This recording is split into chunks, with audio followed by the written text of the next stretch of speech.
So another Tamron lens today, Jordan, hey? 35-150. I'm sure it'll be good, but I bet you they only make it for these guys. Oh my God, that was so hot.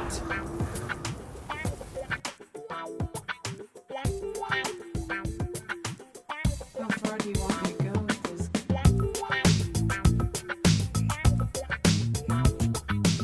Welcome back, Deep Review TV viewers. It is Chris Nichols here, and we finally have a lens that you've all been asking for. It's the Tamron 35-150 F2-2.8. Now, this is an interesting lens because I think Tamron's the only company that ventured to make a lens in this focal range. They actually made a 35-150 for SLR mount, but it was a slower lens. We never got a chance to play with it, but now we have their ultra bright and very modern zoom. Let's see if it's any good. Stand here for me, partner.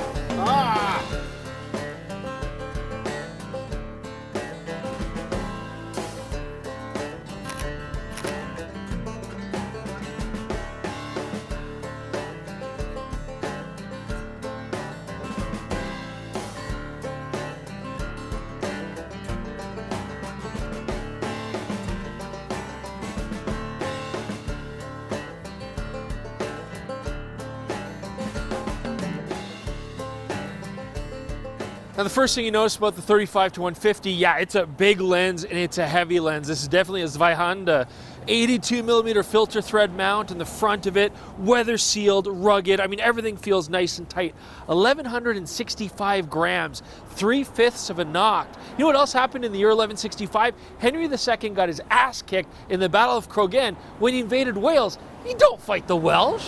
But enough about history. What else can we do with this modern lens? Well, we have 3 custom buttons all around the body here, and you can set these up actually by connecting the lens USB to some free downloaded software that Tamron provides to set up things like this focus ring, instead do something like ISO or exposure changes, and that's really nice that you can customize that. I also like the fact that you can change the manual focus to either linear or non-linear, and again, if you're doing video, that might be something you want to do. It is a neat feature to make this lens behave the way you want it to. We do have a locking switch here on the side as well, and an autofocus manual focus switch. That's nice to see because we often miss that on more compact Tamron lenses. Now, a classic setup for a photographer would be something like a 24-70 2.8 and then a 70-200 2.8. You know, fast aperture, good lenses, you can cover a lot with those two, but then you think about, okay, 35-150, it's kind of splitting the difference. And it kind of makes you think, that classic saying, jack of all trades, master of none. But then I remember the original saying is, jack of all trades, master of none is always better than a master of one. And I was kind of thinking this is actually a really versatile lens. Just shooting it, walking around in the streets, I'm finding it very useful for street photography. And I think if you were doing studio portraiture, this lens could be really useful. As a wedding lens, this lens could actually be fantastic, especially coupled with maybe like an ultra wide prime just for those certain shots. And I really think that travel photography, street photography, all could benefit actually from this somewhat odd focal length range. Now, the Tamron 35-150 features one of their VXD linear motors. We've seen this in some of their other lenses. Been very pleased with the performance, but I was worried on this lens with such heavy elements that it would still be slow, but it is quick and silent, near to far, far to near, no hesitation, very, very fast, and so I'm very pleased with the performance on the motor.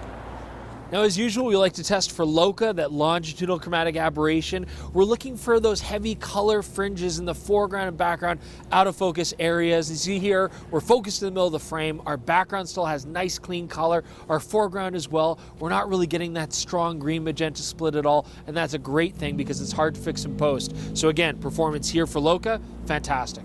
Now, I was curious to see how this lens will perform as far as bokeh goes, because Tamron often have like a soap bubble effect, but I really didn't see that here. In fact, overall, the bokeh is beautiful. Having a 35-150 focal range, f2 at 35 and then 2.8 at 150 means regardless whether I'm doing wide shots up close or telephoto shots, I can get very shallow depth of field. And luckily, it's got really nice smooth transitions from in focus areas to out of focus areas.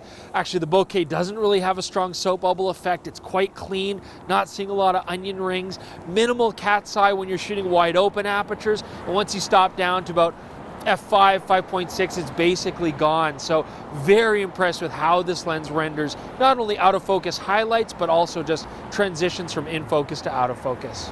Okay, now Tamrons have traditionally had some issues lately when pointing towards the sun, so let's talk about sun stars and flare. The good first, sun stars, not bad. I mean, they're not amazing, but better than what we normally see out of Tamron lenses. If you work at it a little bit, you can actually get some pretty nice looking sun stars.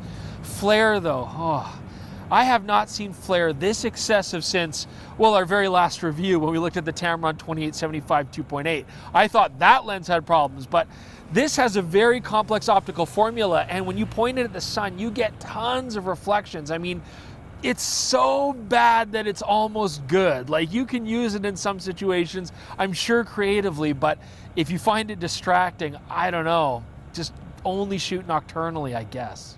Now, we always like to test lenses for breathing, which is important in video work, where you want to manually focus during a video clip from near to far or far to near, but you don't want your frame to be zooming in and out. You want it to stay nice and static. And luckily, the 35-150 does a great job here. You can see at 35 millimeters, there's a little bit of movement when you're manually focusing, but it's minor. But go to 150 and do the same test, and there's basically no movement at all. So make this lens not only versatile for street and wedding, but video as well. All right, so we covered a lot of our tests today, but I still want to get more samples. And I also, of course, want to get this lens on the test chart. We can really evaluate sharpness. So as usual, we're going to take a little bit of a break. And when I see you again, we're going to give you our final conclusion on the Tamron 35-150. All right, we're back. I've shot the Tamron 35-150 on the test charts. Let's take a look at sharpness. Okay, so let's start at the 35 millimeter range. You can see here in our example photos, we shot this both at f2 and then at f5.6 stop down. And looking in the centers at f2, I'm very pleased with the sharpness. I'd happily shoot this lens wide open. And stopping down, you'll see there's a slight improvement in quality, but overall, this lens is good regardless. Now let's take a look at the corners. And again, here you can see at f2 and at f5.6 in our corners. Now, again, we're not noticing much improvement in sharpness, a little bit when you stop down, but I will say that there was some field curvature on this lens, which basically in simple terms means, you know, if I focus in the center of the image, the corners might not be sharp and vice versa. So if you do have a subject in the corner, make sure you're focused in the corner. Now let's take a look at the lens at 150 millimeters. Here again, you can see wide open at f2.8 versus at f5.6. And it's a similar story, incredibly good sharpness wide open, very minor improvement when we stop down the lens. Now in the corners at 150 millimeter, again, it's the same story. They hold up really nicely, improve a little bit, stop down. And unlike at 35, this lens is very flat shooting at 150, so focused in the corners or the center didn't really make much difference in the plane of focus. So for our final conclusion, Jordan has decided to frame me against this Edgar Allan Poe looking fence, but luckily our impressions of the Tamron 35-150 are much shinier. So first off, I want to say, I mean, optically the performance on this lens is excellent. I like it wide open, the bokeh is quite nice, it focuses quick, it's solidly built. I mean, it really might actually be in the running for best lens of the year. We'll have to see that when we get to the end of things, but you know, the only issue I really have with this lens is the flare, and even in that regard, it's pretty dramatic. Sometimes it does look somewhat interesting, but you definitely want to watch that if you're shooting into the sun. And I mean, the only other things to really keep in mind are, yeah, this lens is somewhat heavy, but I didn't find it unmanageable.